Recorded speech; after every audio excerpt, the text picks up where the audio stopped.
انا واحد السيده اللي اليوم عندي في عمري 30 عام، وتعرفت على الاب ديال الاولاد ديالي ملي كانت عندي 16 عام.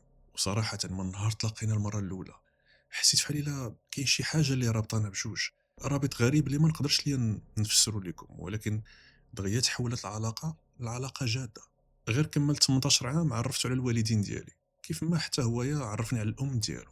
الامور دازت سهله من جهتي، والدي رحبوا به بكل محبه، ولكن من الجهه الاخرى الام ديالو ما شافت فيه حتى الشوفه، لا سلام لا كلام، وصافي.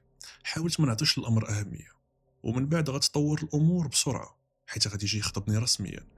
ولكن الام ديالو الموقف ديالها ما بغاش يتبدل كاريمون. وفي الحفله ديال الخطوبه كانوا الناس كاملين كيجيو كيباركوا لينا، فجات حتى هي وعنقات ولدها حدايا وضحكات ليه. ولكن ملي غتجي نوبتي قربت ليا وهي توشوش ليا في ودني بشي كلمات اللي جمدوا لي الدم في عروقي. واش كتخافي من السحر؟ حيت خاصك تخافي منه.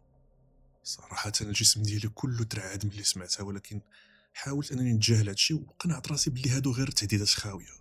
وعلى اي غادي يدوز هادشي هذا.